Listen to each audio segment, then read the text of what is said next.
Good day, everyone. This is Ray Mota, CEO of ACG Research, and I'm the host of the Deep Edge podcast. Today's episode, it's a little bit different from our usual technology trends and industry insights. Instead, we're going to focus on something deeply concerning that's affecting one of our own in the tech industry, a situation that demands our attention and collective action. Today, we're shining light on a case of Dawit, an American citizen who formerly worked for Cisco and is a technology entrepreneur who has been detained without bail in Ethiopia since December of 2024. As the founder of Websprings, Ethiopia's first private internet service provider, Dawit has been working tirelessly to bridge the gap and the digital divide in his birth country, only to find himself now facing questionable charges and detained in a high security prison normally reserved for violent offenders. Before we dive deep into that situation, I want to share a bit about why this matters to all of us in the tech industry. When one of our colleagues faces injustice anywhere in the world, it affects all of us. The global technology community has always stood for innovation, progress, and positive change, value that Dawit exemplifies throughout his career. His story is not just about one man. It's about supporting entrepreneurship, fair treatment under the law, and standing together when one of our own needs help.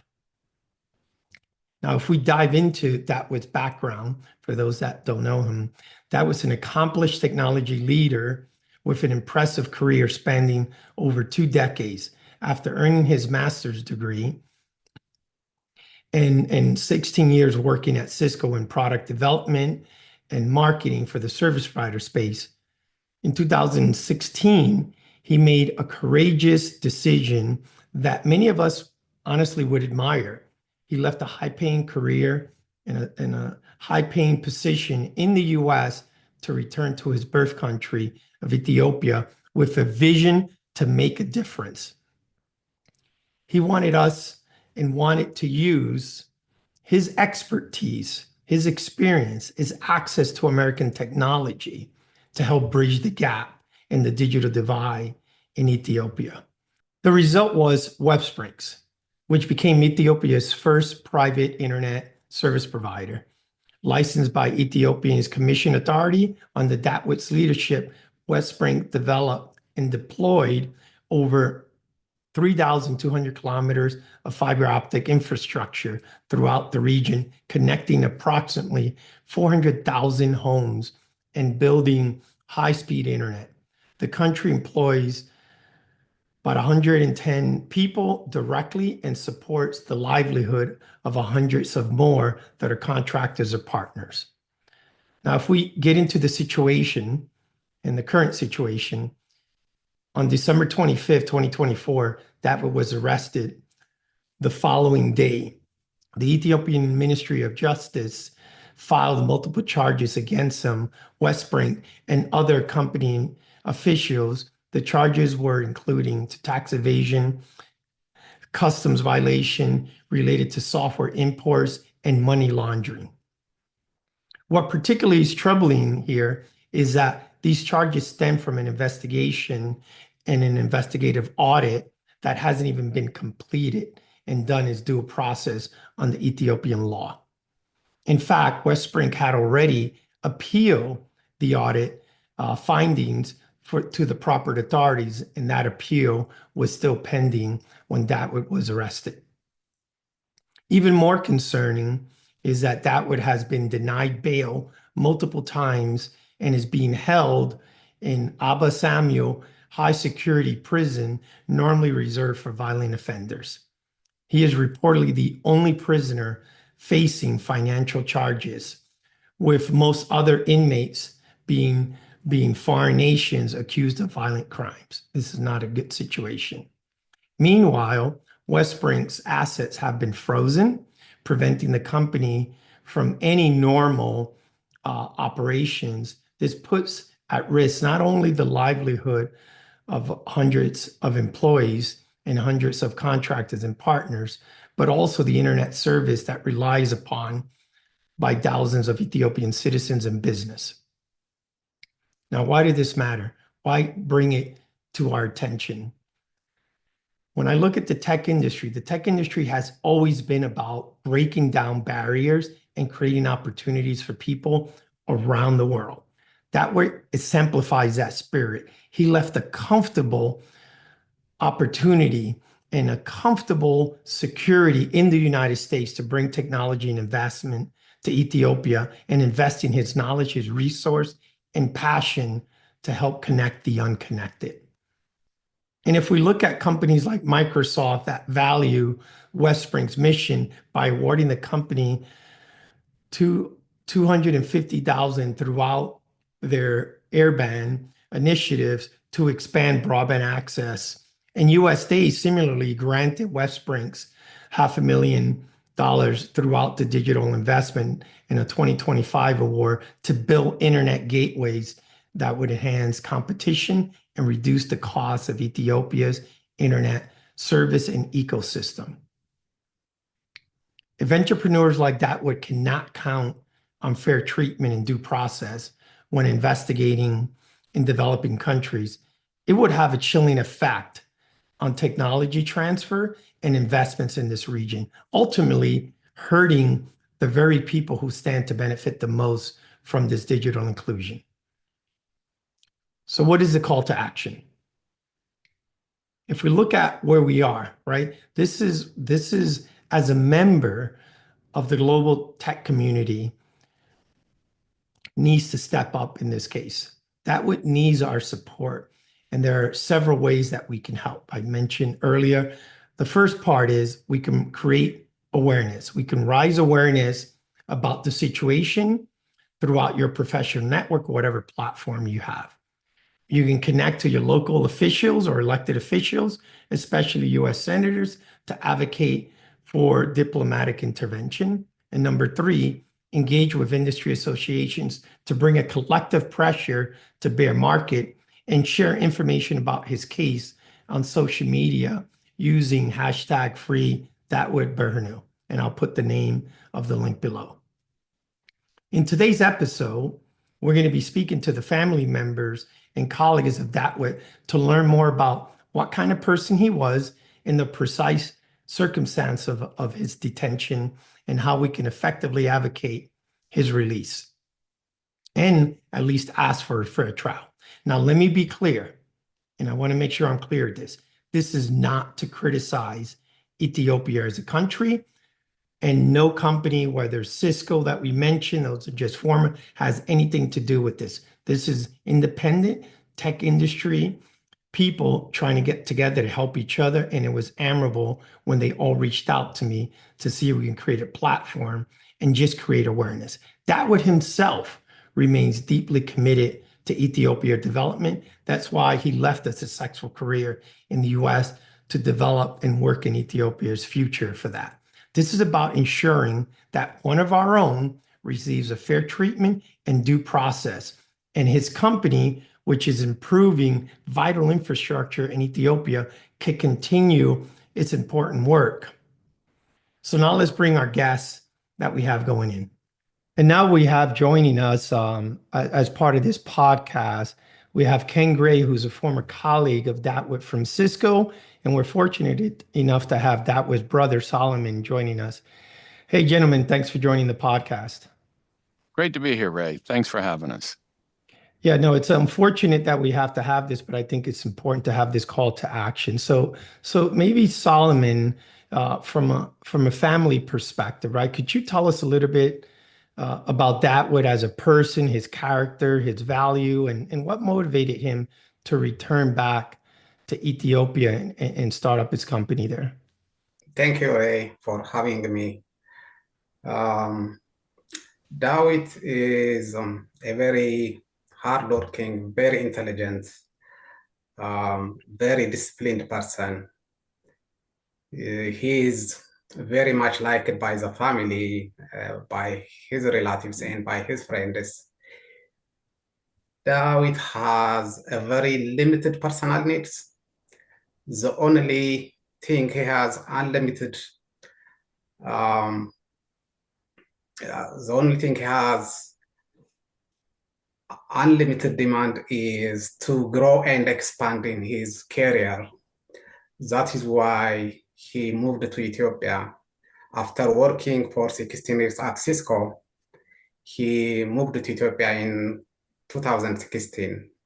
So his main return was to create and lead his company to be becoming one of a prominent private internet service provider in Ethiopia. There was no any private internet service provider until Dawit moved to Ethiopia. So in regard to that, I would say he was successful. He co-founded Wavesprix with his friend. They started from scratch, from employee of two, and now becoming the first internet service provider in Ethiopia and in the region. They are now employed more than 400 employees working in the company. Yeah, no, I can feel your passion and the sadness there, but it's good to hear about from his character perspective. Now, how has his detention impacted your family, and what communications with him are the most difficult times which you guys dealing with now? Oh, it is very devastating. The whole family is extremely worried. My mom, my siblings, I am the only one right now who lives in the US. All of them are in Ethiopia. So my mom is 78. She's crying day in, day out.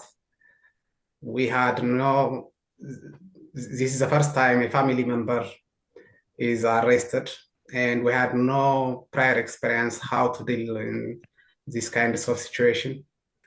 So it is like everyone wants to do something, but they're unable. So as days passed, everyone is getting extremely worried and frustrated. It has been now 4 months. Yeah, that's a long time there, and he has some kids, right? Correct? Yeah, he's a father. He has 3 kids. They live here in the US in North Carolina. They live in North Carolina, yeah. And what do you believe are the most urgent aspects of that with situation that need to be addressed to get this message out through this podcast? I think his bail rights should be respected. We believe there are no circumstances which deny him his bail rights.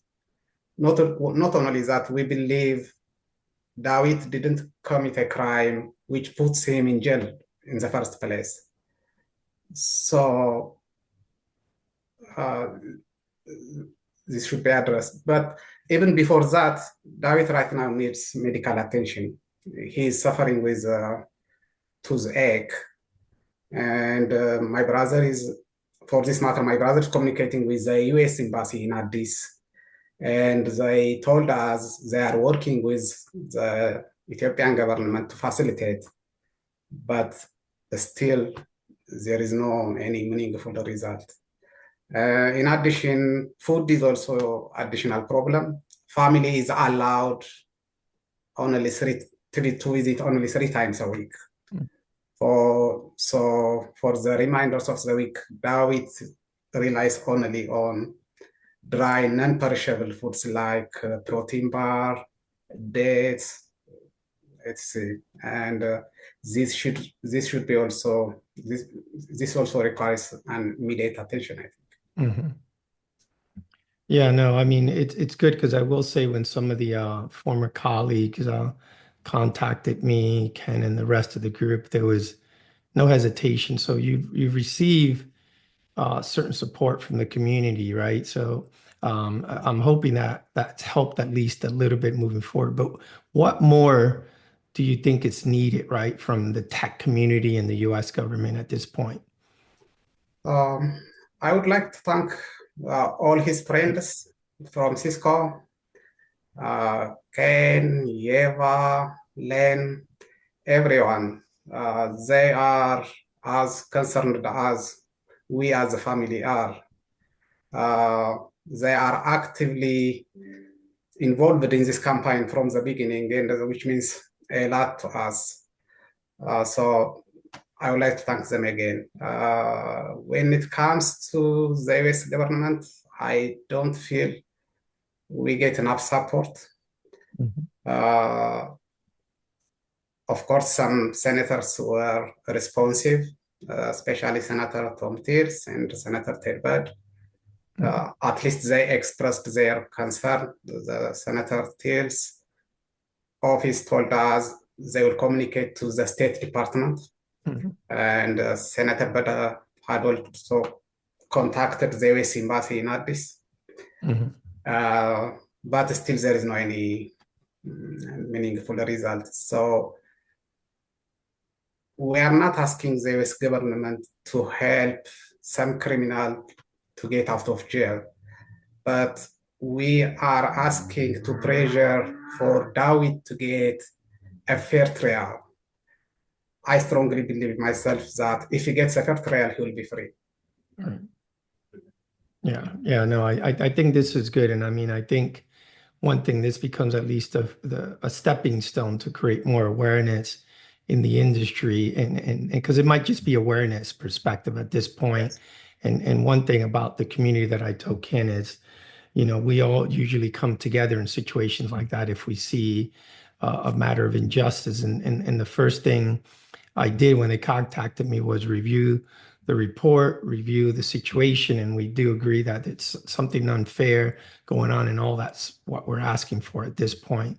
So thanks. Maybe Ken, if you're still on the call, I want to talk, and feel free, Solomon, to jump into any situation. When we look at Web Sprinks and Cisco colleagues, right? Could you help our listeners understand the impact that this had on his company and the impact that Web Sprinks connectivity has had in Ethiopia, right? What is the company's approach? What makes it special at this point? Well, I think that's this is Ken. I think it's really attributable to as Solomon said, Dawit's drive. He has an immense background in high tech and is very respected leader in high tech. And his experience at Cisco kind of set him up perfectly to do what he's doing in Ethiopia. He's essentially doing a fiber to the premise type of broadband rollout, which the country had never had. So he had been seeking financing and gaining financing to do that. Thousands of kilometers of fiber installed, hundreds of thousands of buildings passed, tens of thousands of subscribers. Ethiopia's never seen anything like that before.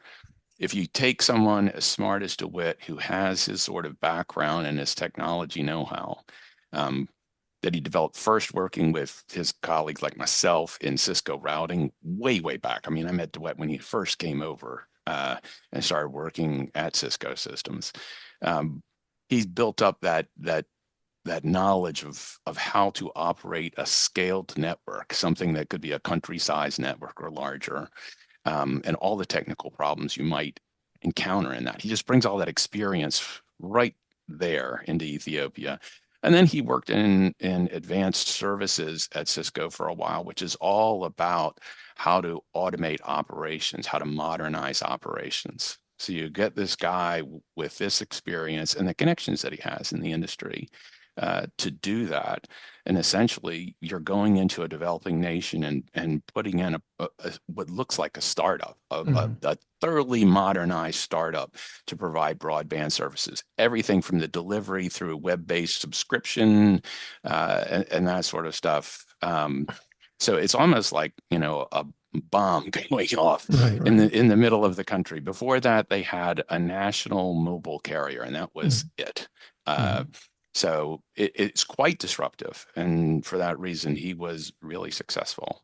Yeah. Like I said, he's been able to get funding from IGOs like the World Bank and the IMF. That takes quite a lot. It says a lot about his personality.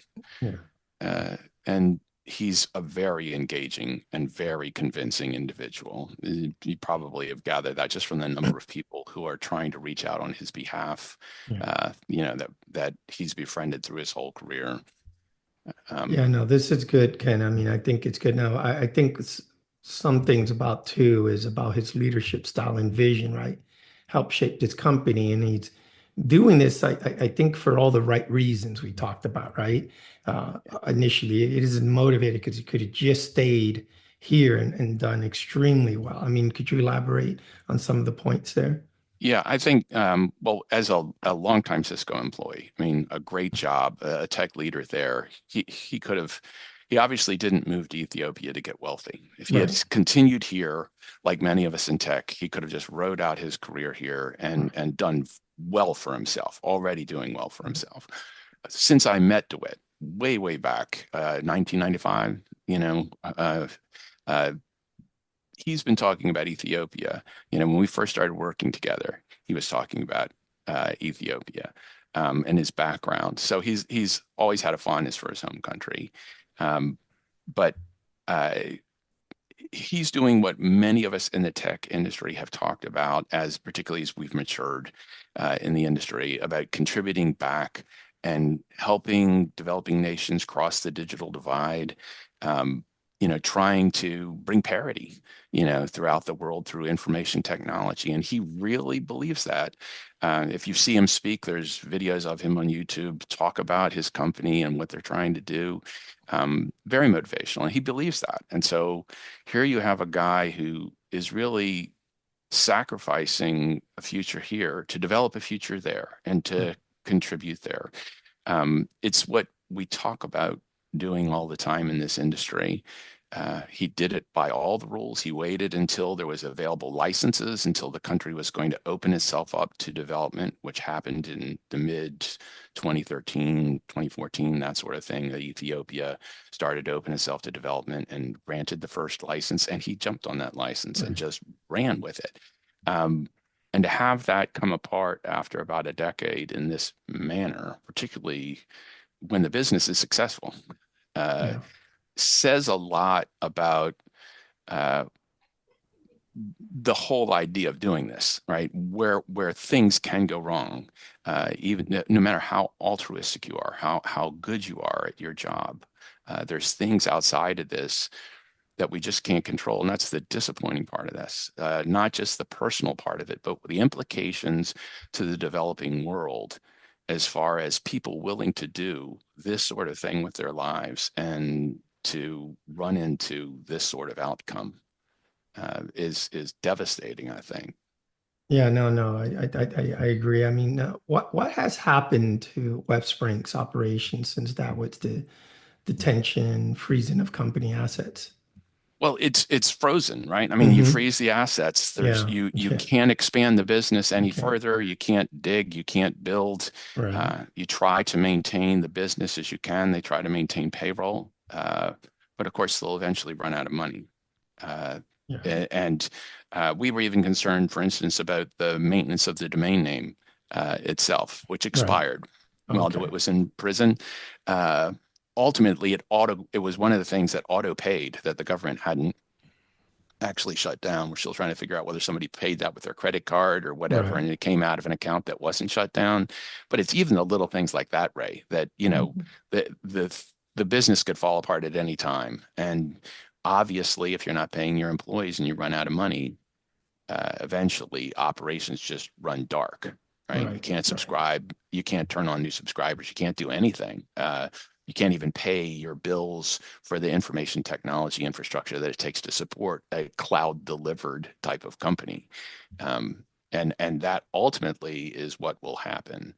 And in pretty short order here too, unless the assets are unfrozen and someone's allowed to run the business, which is an outcome that you wouldn't expect over a tax beef, over a tax collection issue. The last thing you would want to do is to have the business that's actually paying the taxes go out of business. You'll never collect the bill that you're arguing is due. Right. So that's another part of it that just doesn't make sense in the whole thing, is that in a country like Ethiopia that is struggling to develop economically, that a successful business like this will eventually crash and burn because its CEO is sitting in prison with no bail, no ability to connect to anybody in the company, and all the company assets are frozen. So there's nobody that can make decisions, nobody that can spend money. It's just a horrible outcome. Yeah, I mean, it's interesting because I think it's more than just him being affected, right? It's all the contractors, all the employees, even all the potential customers and the opportunity for innovation in that Yeah. area. I mean, so Yeah, it's Solomon said he's running a business that employs yeah. more than 400 people. And, he's got a service that has, I think the last count was 30,000 subs or something like that in the Okay. 2 major cities in Ethiopia. And again, his penetration rates are relatively low, considering the number of homes passed. So the ramp beyond that, he's passed for his investment so far, the infrastructure in the ground passes 400,000 residences. So, I mean, this is just the beginning of the path forward for a business like this, as you and I both know how these things develop. Sure. Yeah. Yeah. No, I brought you all in, so I want to make this a discussion between the three of us. I know we're not lawyers, right? Mhm. We're friends trying to help out, right? And obviously a relative there. But what aspects of the case are particularly concerning from a legal or business perspective? Well, Solomon, you can jump in anytime you'd Yeah. like about this.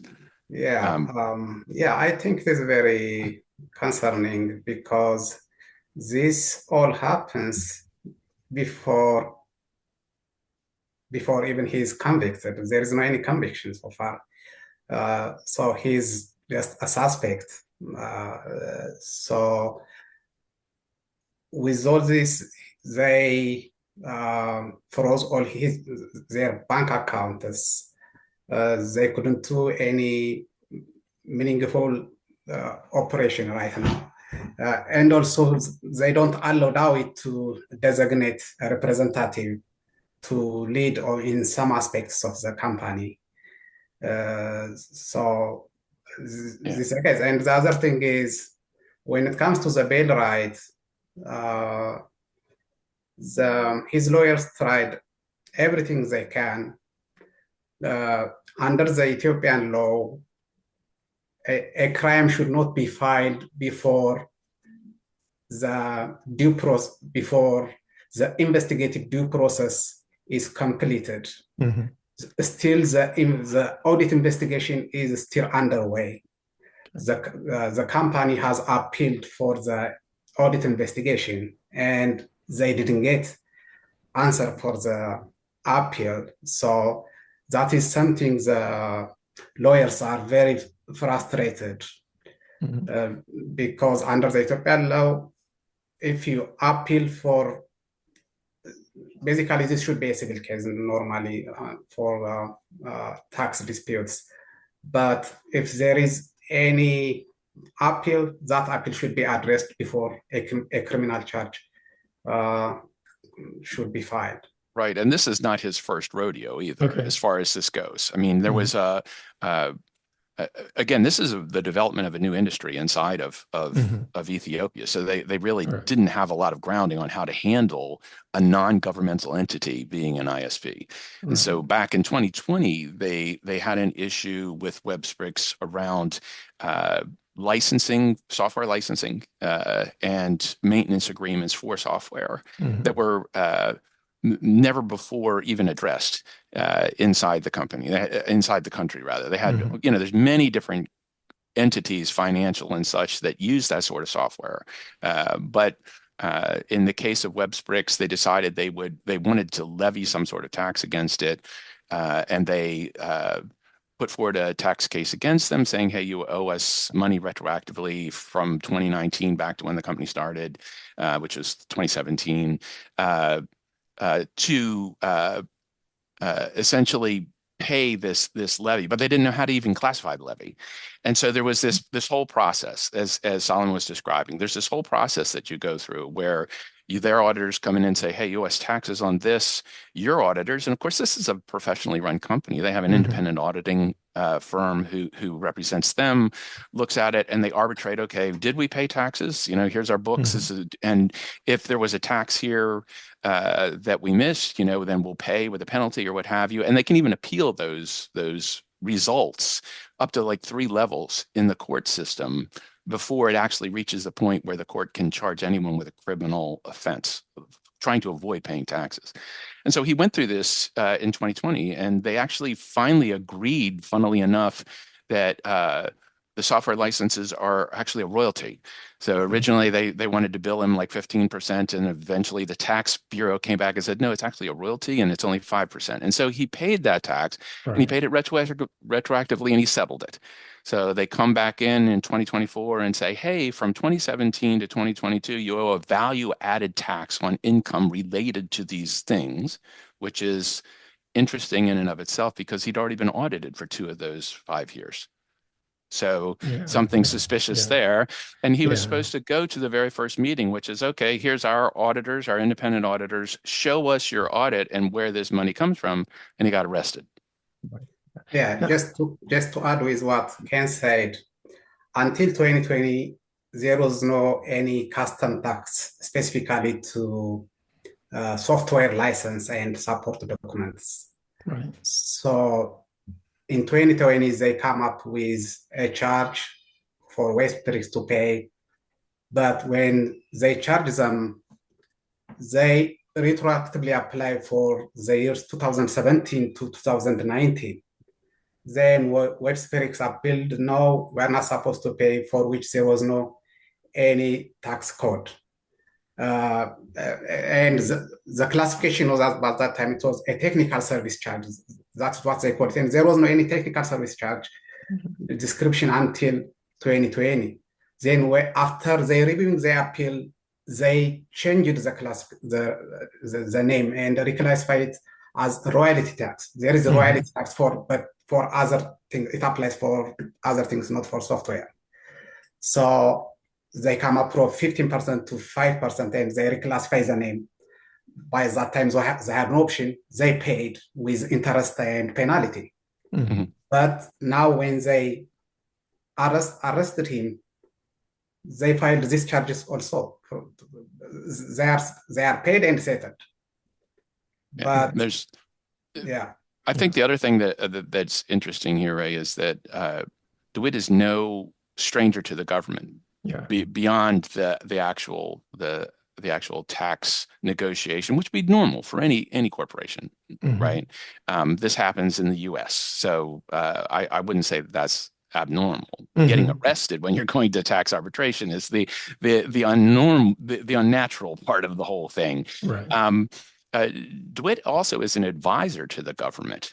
I mean, he is on the Prime Minister's Digital Transformation Council, and he's one of 3 non-governmental advisors, and he's the only one from the IT sector.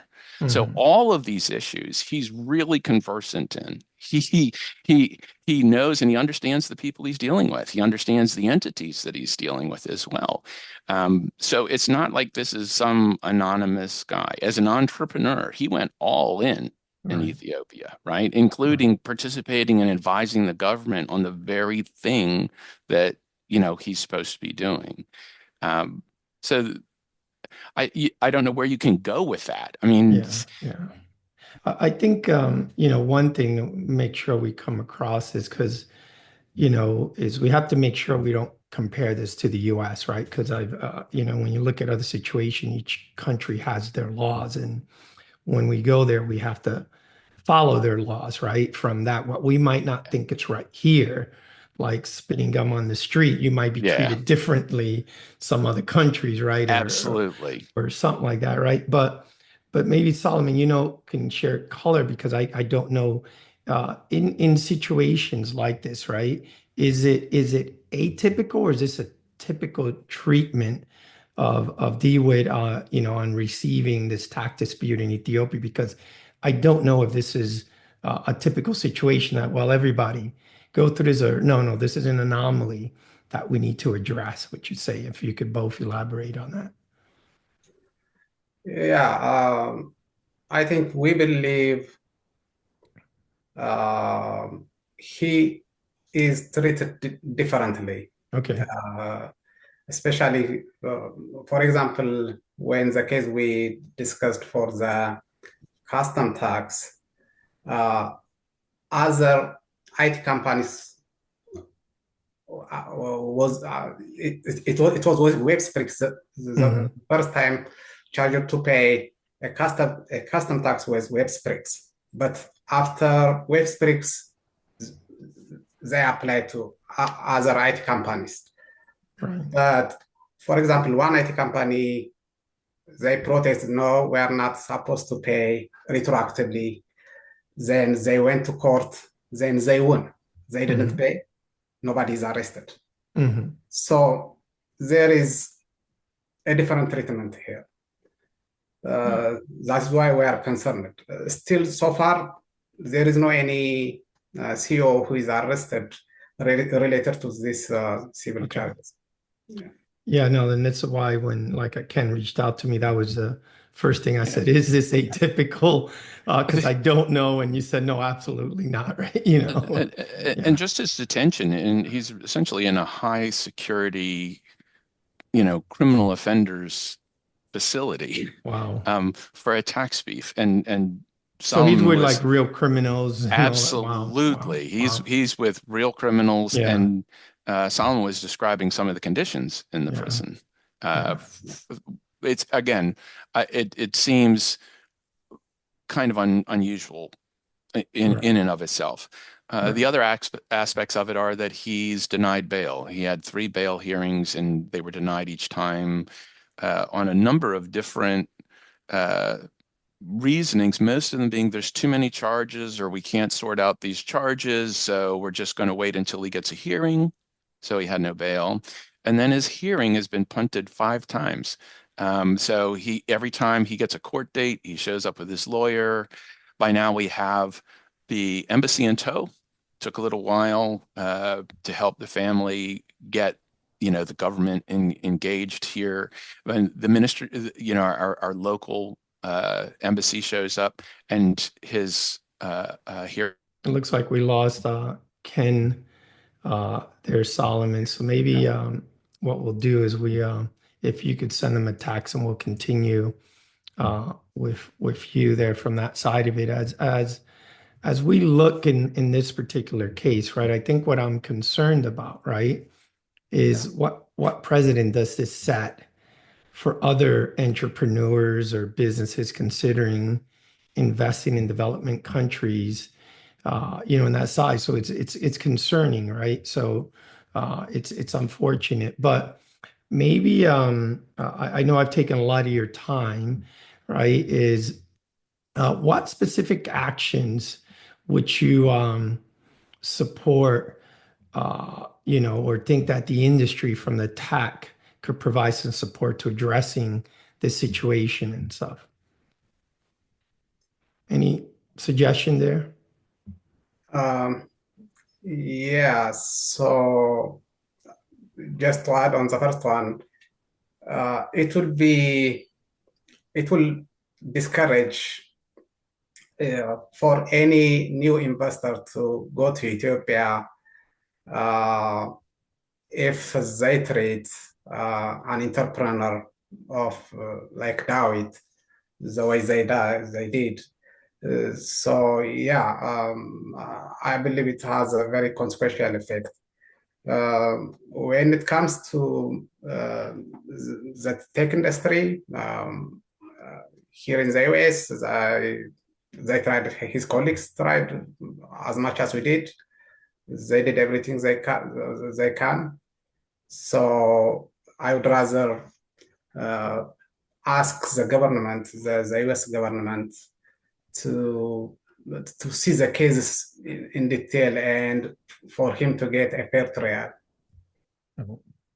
Right. Yeah. Yeah. I mean, so I think from the tech industry is all about trying to get the message across for a U.S. citizen to get a Yeah, fair trial, which I yeah. think it's a fair request from that side of it. And I'll put some closing remarks associated with the point of some action items how we can try to promote this. Listen, I won't take more of your time. I appreciate you coming in this unfortunate situation, and I hope that in our industry we can step up and at least create awareness and maybe get some progress to the point where we're not lawyers here. We're not, like you mentioned, we're not looking to support a criminal. We're here to try to see if someone could get a fair trial, someone who's doing right by the community and trying to help his foundation for that and doing things for all the right reasons. So Solomon, thank you for joining. I appreciate it. Thank you. Thank you, Ray. Thank you for having me. Ken, welcome back. It seems like we lost you, so we're going to edit you right into this part of this video. But that's technology, right? And talks about the importance of technology, right? How we become so reliant on it. But maybe just one more question. I want to make sure, because this is a very important one to address, is to close with at least this side of it from a question point of view. What specific action would you recommend for the tech industry to support that way and address the situation effectively? Well, obviously, we would like everyone to help us, help the US government, help a citizen DeWitt get out of prison in Ethiopia, first and foremost. What we discovered in this whole process is that if a project like DeWitt's fails, the recourse that they have, that someone like he has in a foreign country, even as a successful businessman, is relatively small. And there's a lot of weakness in the IGOs, for instance, in the World Bank and the IMF, who have contributed money to DeWitt's company on the supposition that he would be leading it, his vision, his leadership, to do anything if someone like DeWitt is removed from his company and his company is taken over. So that's one thing that we all need to be aware of, is it's a weakness in the system that the people who back you have literally no recourse if the local government does take your company over or does take you for whatever reason out of the line of influence in the company. And I don't think any of us knew that going in. The second is that timing matters. And DeWitt was arrested in December, and the government changed. There's not pointing fingers or anything like that. The U.S. government changes. And in those timeframes, in those periods, there's a blankness.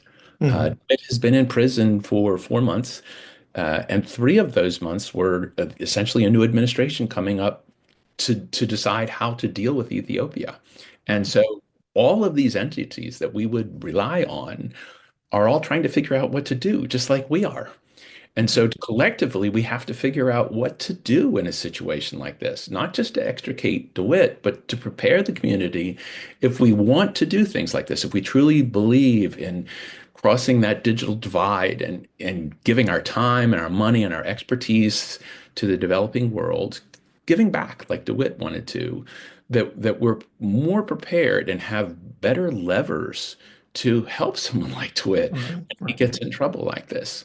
Today, all we could do as his friends, and DeWitt has a lot of friends, and you've met a lot of them, all we can do is try to raise the visibility of his situation to a point where someone does something, right? Either the Ethiopian government says enough and he has a hearing. We can't say how it'll work out. You know what the law says, but at least he has a fair hearing, which is what the family wants and what DeWitt deserves. And the U.S. government, I think he's the only U.S. citizen in prison in Ethiopia right now. He might be the only one who's not charged with a violent crime. Let's put it that way. It's in prison.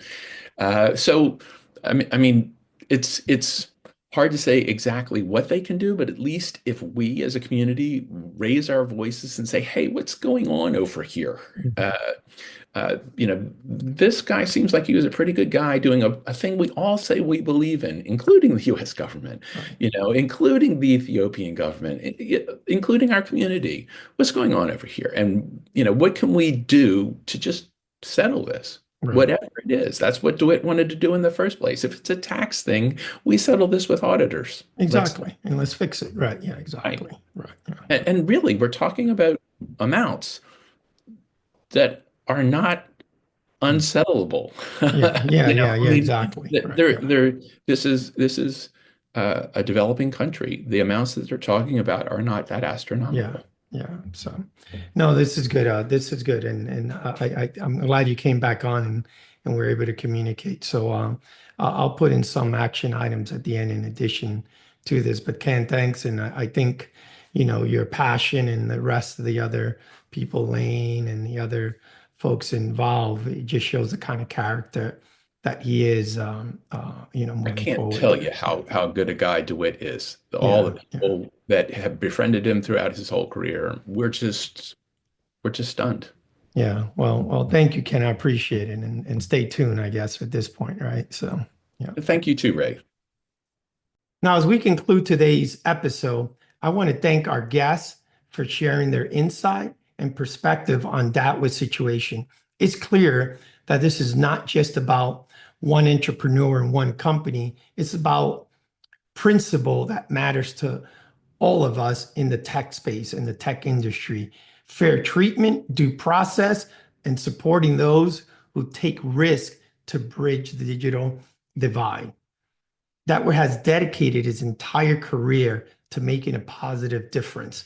First at Cisco for 16 years, and then returning to Ethiopia to build the critical digital infrastructure that he envisioned to help his birth country. As a technology veteran who chooses to help others, Dawit is the same way. He's a technology veteran who chose to use his skill sets, his expertise to help others. And now he needs our help. So we can go to change.org and search for release Dawit Bernahu, and I'll put the name again below to sign a petition about his release and getting a fair trial. Number two, as I mentioned, contact your representative or just go to senate.gov and express some concern. Number three, share in social media the hashtag free Dawit Bernahu. And then number four, if you have any connections with Technology Association, to encourage them with that. Now, I think it's important to close with, remember, the tech industry is a powerful global community. When we speak with one voice, we can make a difference. Dawit deserves a fair treatment, a fair trial, and fair due process, and the opportunity to continue his important work of connecting the unconnected in Ethiopia. In our next episode, we'll return to our regular technology discussions and trends and insight, but we will also provide updates on Dawit's situation. Upon then, this is Ray Moda with the Deep Edge podcast, reminding you that our interconnected world, we all have responsibilities to stand up for our colleagues when facing injustice. So thank you for listening.